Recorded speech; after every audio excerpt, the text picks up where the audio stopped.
we have Ellen Trachman here with us, and we're super excited to go over the legal perspective of intended parents and surrogates as they enter into their journeys. And we have her here today, kind of just sharing a little bit about what she does and her role in the industry, and just her perspective and advice on the industry and what she sees. So here we are. So Ellen, do you want to give us a little introduction about yourself? Yeah, thanks for having me. It's always good to chat with you. So I'm Ellen Trachman. I specialize in assisted reproductive technology law, so surrogacy, egg, sperm, embryo donation. Um, it's amazing. So I started my career doing corporate hedge fund investment management work and had a lot of friends and family who were looking how to grow their family, having obstacles, and it got me interested in the area. And I remember being a fairly young attorney and looking through a donation contract and just having my mind absolutely blown by all these different details and legal ramifications I had never thought of and just became really interested and passionate and ultimately switched career paths 12 years ago now, so it's been a little while, to focus my law practice on assisted reproductive technology and helping families grow while being protected, as well as helping those who help others to have families. Absolutely. Awesome. And can you kind of tell us a little bit about what makes your law firm unique in this space compared to others, maybe? Or something fun Sure. about yourself or your law firm? Yeah. Yeah, I mean, I do feel lucky that there are a number of amazing legal practitioners. So it's good to know that regardless of what jurisdiction you might be working with, what state law, you have good options. So I love that. We practice, so my firm practices in 6 different states. So I'm located in Denver, Colorado, and practice in Colorado. I also practice in New Mexico, where I grew up, California, where I spent a decade, as well as Montana, a state I dearly love. And then I have a law partner, Rachel Wexler, who also practices in New York and New Jersey. So that's helpful to have, especially when there's cross-jurisdiction issues between those states, to be able to have that expertise. I think like many, we definitely take a collaborative approach that we recognize that it's important that our clients understand the legal ramifications, understand what they're signing, but also know that we want to be fair, that we're protecting a relationship. So when we look at a contract, we're not like, where can we save you a penny, right? It's about making sure that you feel safe, you feel comfortable, that also that if you're an intended parent, for example, that you're protecting the surrogate as well, that she feels comfortable, that everyone's going into this from a healthy space and can have a healthy relationship throughout the surrogacy arrangement. Absolutely, absolutely. And probably also just to make sure everyone's really on the same page and understanding, Absolutely. all the terms and everything like that and really what they're all agreeing to. Um, Definitely. Absolutely. So I guess it kind of leads me into my next point here. So, like you mentioned, you work with intended parents, gestational carriers, egg donors, sperm donors, kind of all of it within this industry. What kind of support do you offer, I guess, like each individualized role? So, when intended parents come to you, from a legal perspective, what should intended parents fully understand before beginning their surrogacy or egg donation journey? Yeah, well, when it comes to legal and any arrangement, one of the preliminary questions is who is the right attorney for you, especially in terms of where they are licensed. And it's hard to not know that without talking to an attorney. So definitely, if you're working with an agency, they often help you kind of predetermine what the appropriate law would be, and it can be confusing. So with surrogacy, generally, the rule is that the applicable law is where your child will be born, and that tends to be the state where the surrogate is. So, because that's where she lives, she'll give birth there. Your child's birth certificate will be issued in that state. That's the law that applies. But for every rule, there's an exception. So some states have laws that aren't as good for surrogacy or the enforcement of contracts. So sometimes there's exceptions where we want the contract to be under a different law that might apply, and then the parentage order is under the law of the state where the surrogate's giving birth.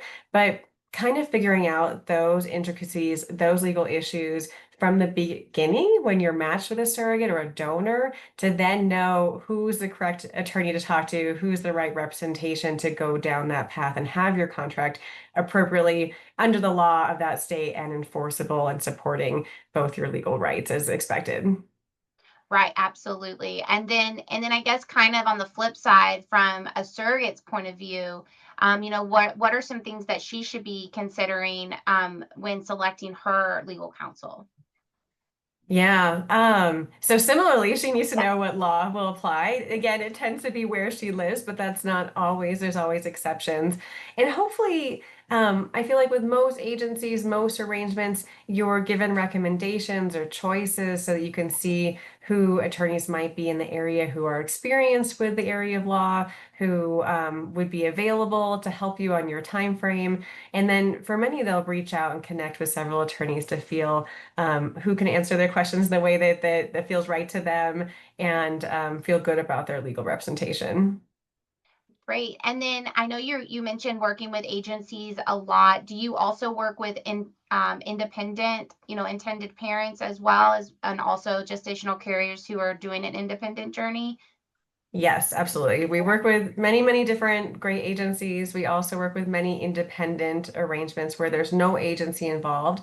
Often it's a friend or a family member, but not always. We certainly find that those who are independent tend to need a little bit more help, but we're so thankful for the other industry providers. So we're thankful for SeedTrust for being an amazing escrow option. We're thankful for the insurance experts out there who can help them navigate insurance complications. So luckily there are a network of professionals that can help provide that guidance. But I get it and I appreciate the independence, but I also really appreciate the agencies that kind of tie all of it together and do that hand holding. Absolutely, absolutely. Yes, our agency partners are wonderful, and really just navigating the journey with intended parents and surrogates, and really just being there every step of the way for them. So I see what you're saying there as well.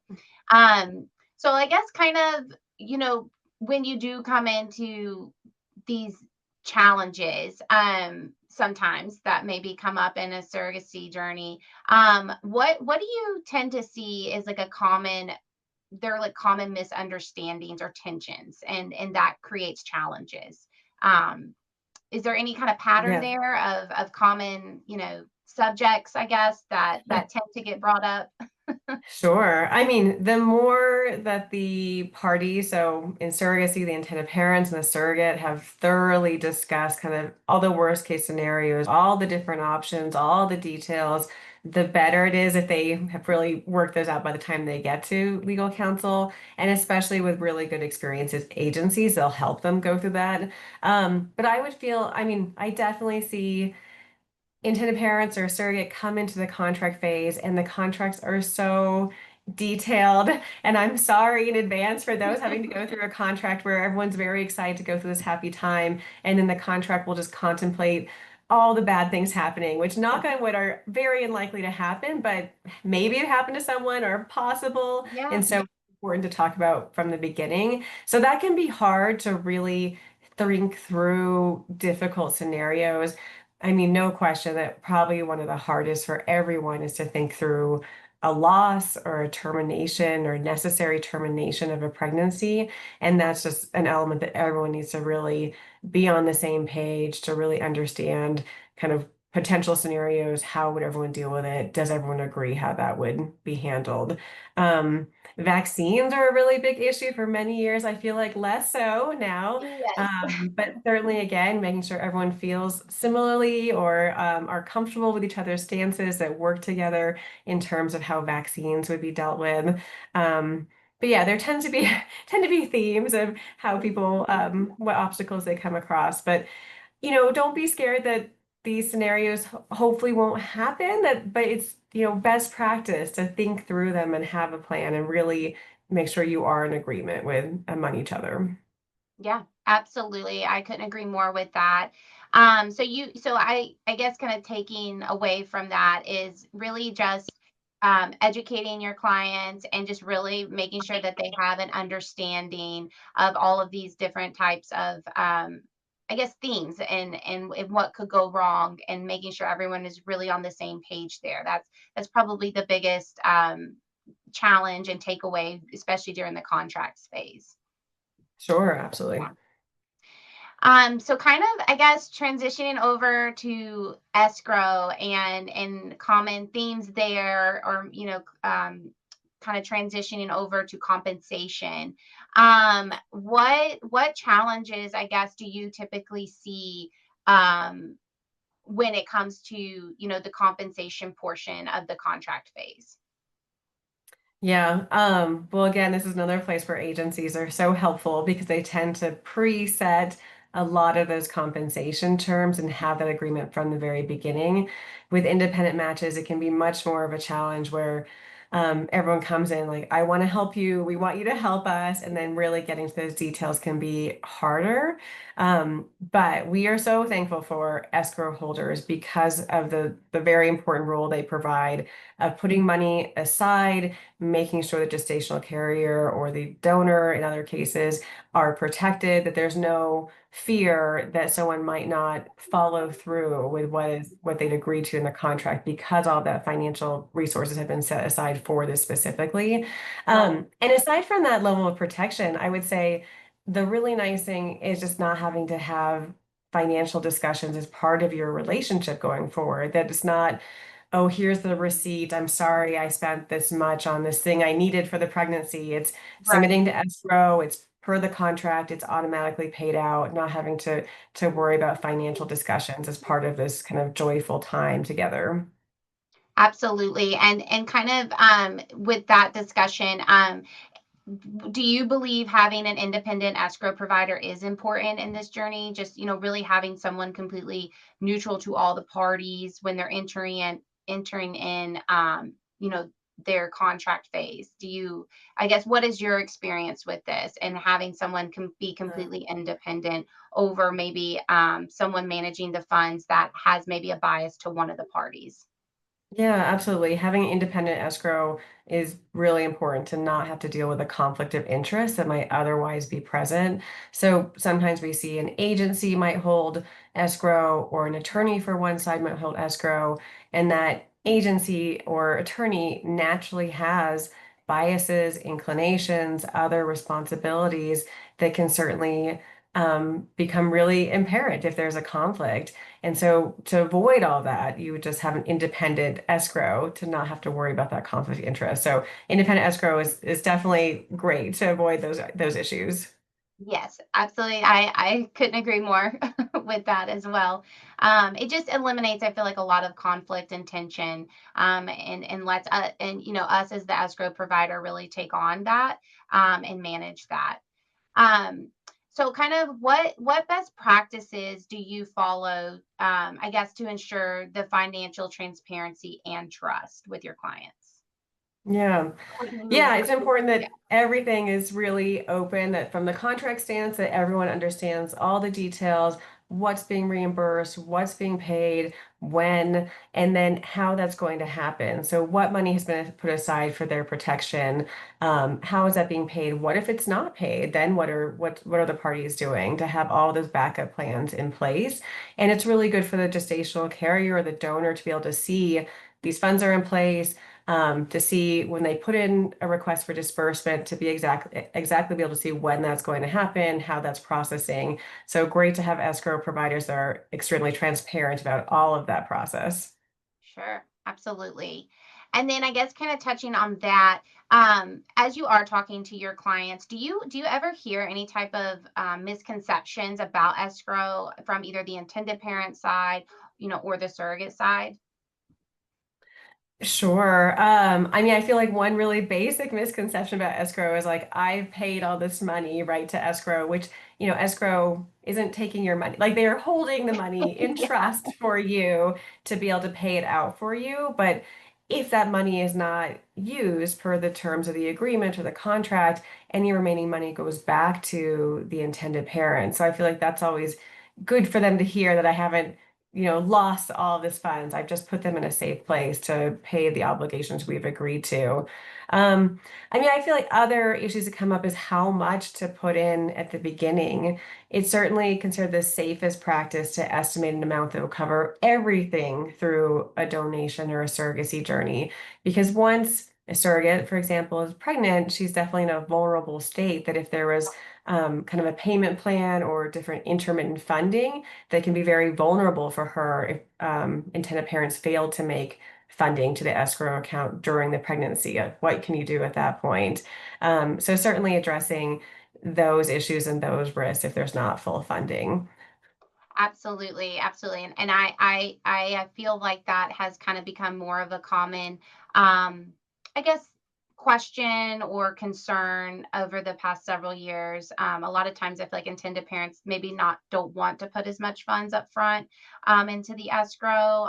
They want to kind of wait or fund as they need. But then yeah, it can cause kind of some stress with surrogates Yeah. and agencies and Which which we understand. I mean, from the other point of view, absolutely understand it, where funds are being invested and making money, or there's risk level, and they've heard of an escrow company that stole all the money or something terrible, right? And yeah. so there is a lot of fear. But to understand the counterpoint of why it's so necessary, and then finding an escrow company that you can really trust. Yeah, absolutely, absolutely. And then I guess, what do you think? What do you love most about this industry and the work you do? What's your favorite part Yeah. about Thanks for asking. I mean, I know that we're in the details and the hard parts and the obstacles, but it is nice playing a small role in the end of seeing families being grown, to see people become parents, to see these beautiful children and beautiful families, to help the donors and the surrogates who, are the amazing people that make this happen. It's really nice just to play the smallest role, a small role in this like miracle that's occurring every day. So I love that. And I love that in the end we are making a difference and getting to see this joy and this miracle. Yes, I agree with that. I always say I get asked that similar question of, what's your favorite part about your job? And it kind of same like I feel like we're kind of a small role too, in a sense of this, this long kind of journey at times. Yeah. And my favorite part is at the end of it, when they say, "Hey, this I just want to share a picture of our baby," or "Here's a picture of us 6 months, later," because maybe typically that's when they're closing the escrow out, and so Yeah. that'll be, "Hey, we're ready to close. Can we close our account? Here's a picture of our family," and just getting to see, like these people you've helped throughout the way, and then it kind of come to fruition at the end, and their beautiful family, and that's my favorite part. Yeah. So I love it. Yeah. So anyone watching this who might be an intended parent, just know all of us little service providers, we do love the pictures. We do love yes, to hear about your happiness, your happy endings. we do, and the stories, and then when they come back, for the second journey, and they show the updated picture and say we're ready again. So it's the best part to me. So I couldn't agree more with that. When your days do get hard, though, what kind of keeps you passionate or inspired, though, to keep going? Yeah, I mean, there can be hard days, there can be hard things that happen, but it is kind of the wonderful people we get to work with. So both intended parents, helping them on their journey, seeing their hope, getting to see that amazing end, and then also donors, surrogates, seeing these amazing selfless people who want to help others. Getting to work with such amazing people is really an honor. And then, of course, the fellow professionals like yourself, who I always love to see in person at conferences, and knowing we get to work in such a collegial atmosphere and with those that we love. Yes, I couldn't agree more with that. It's an amazing industry to be a part of, and amazing individuals within this industry as well. What do you think defines the best professionals in this space? There are a lot of passionate individuals that we get to work with, day to day. But what do you think defines the best of those? Yeah. I feel like those professionals who really keep the big picture in mind. So again, for the contract, it's not about saving your client this penny. It's about protecting the relationship, educating, making sure everyone understands, is protected, is safe throughout it. But then even like bigger picture that, we know that there are lots of different opinions about donation and surrogacy throughout the world. And some of them are not supportive, and for very fair reasons that they've seen really terrible practices in other places and here. So I think it's really important to the best that we can always do to protect against poor practices. So just generally trying to protect the field for those who want to be surrogates, who want to go through surrogacy in a healthy way, and to try to support those who are working to stop unhealthy practices or practices that are exploitative or in other ways, threatening those who want to do it in a safe way. Yeah, absolutely. I couldn't agree more with that. Just really making sure that, organizations are following best practices, they're being ethical, just really protecting the industry and protecting the individuals that, are going through this, and being their voice as well. So And I mean, huge shout out for those professionals who do just spend so much time volunteering for organizations that work to try to make this area better. I know it's a lot of time, a lot of unpaid time, a lot of sweat and tears, but know that, everyone appreciates it and it really does, work for the greater good. it does. And then I guess when you are kind of going with ethics, like, because I feel like we're kind of talking about, ethical practices. What approach do you take when you have to make those kind of maybe sometimes tough ethical decisions in your law practice? Yeah. Yeah, I mean, I feel fortunate that I don't have to make them that often. Generally, it is really good people trying to help other good people, and that we're not having to worry about someone trying to cross an unethical line. Um, but it is important to always be keeping those in mind, to being vigilant against practices that might be a problem, not supporting practices that would be problematic. I certainly see it more, not in representation, but sometimes I get consults with questions and taking the time to educate about why there are standards, what the standards are that are out there, the reasons for them, and hopefully getting people to understand that you don't want to try to, avoid the guidelines or go outside the guidelines because they're there for an important reason. I guess what concerns do you have about the bad actors for the field? Yeah. Yeah, no, I mean these stories, these bad actors, I feel like they've absolutely successfully gotten laws to end all surrogacy in some countries. And I think it's really sad if those bad practices, which we absolutely do not want happening, end up stopping someone else's dream from being a parent who wants to do it in an ethical way from being able to happen. So that's certainly a huge concern that when we see these bad actors and bad practices, that it can ruin things for everyone, for those who want to do it right. Absolutely. And do you think there's anything, as an industry that we should be doing to help prevent this, or maybe something that we are currently doing that is helping prevent this? Yeah, I mean, I think all of us have an obligation to do what we can, whether it's supporting good laws, supporting good regulation, banding together for organizations that can help support best practices or laws that support best practices. I feel like there's lots of different ways that each professional can support it, but definitely the more all of us can do to stop bad practices and support the best practices is important. Sure, absolutely. I couldn't agree more with that as well. And then I guess kind of as we're coming to an end here, What is one piece of advice that you would offer someone beginning their surrogacy journey?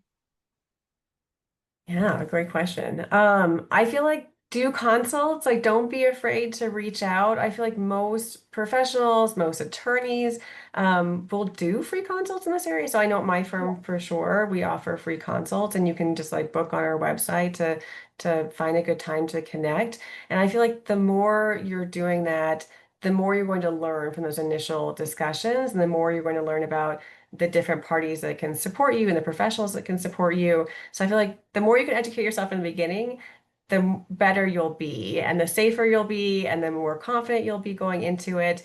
And don't be afraid to ask for those times to connect with a professional. So I feel like most of us are happy to take that time with you. Absolutely.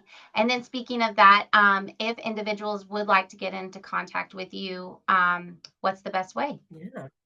Yeah, thanks for asking. Probably this way. So our law, the website, trachmanlawcenter.com. So Trachman, Trachman, Lawcenter. If you say schedule with us, there is a nice little calendar so you can go on and find a time that's good for you, and we can connect by Zoom to answer questions and connect that way. Awesome. Well, Ellen, thank you so much for joining us today. We really appreciate it. Thank you for providing your insight on the legal portion of this. And we just really appreciate you and all that you're doing within this industry. I appreciate you. Thanks for having me. Absolutely.